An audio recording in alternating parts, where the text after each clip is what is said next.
உழைப்போட கண்ணியத்தை மதிக்க நமக்கு யாரும் சொல்லிக் கொடுக்கறது இல்லை. யாரு கையால வேலை செய்யறாங்களோ அவங்களுக்குத்தான் முதல் மரியாதைன்னு யாரும் நமக்கு சொல்றது இல்லை. இந்த வர்ண முறையை எடுத்துட்டீங்கன்னா கையால வேலை செஞ்சு உழைக்கிறவனை நாம கடைசியில வச்சுட்டோம். அப்புறம் யார் தான் கஷ்டப்பட்டு வேலை செய்ய ஆசைப்படுவாங்க?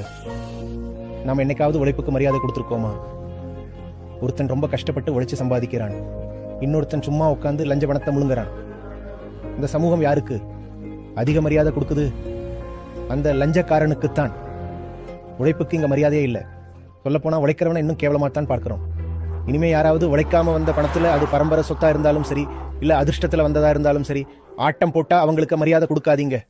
அவங்கள மதிக்காம இருக்க பழகுங்க. ஒருத்தன் எவ்வளவு போராடுறான்னு பாருங்க. அந்த போராட்டத்துக்கு மரியாதை கொடுக்க கத்துக்கோங்க.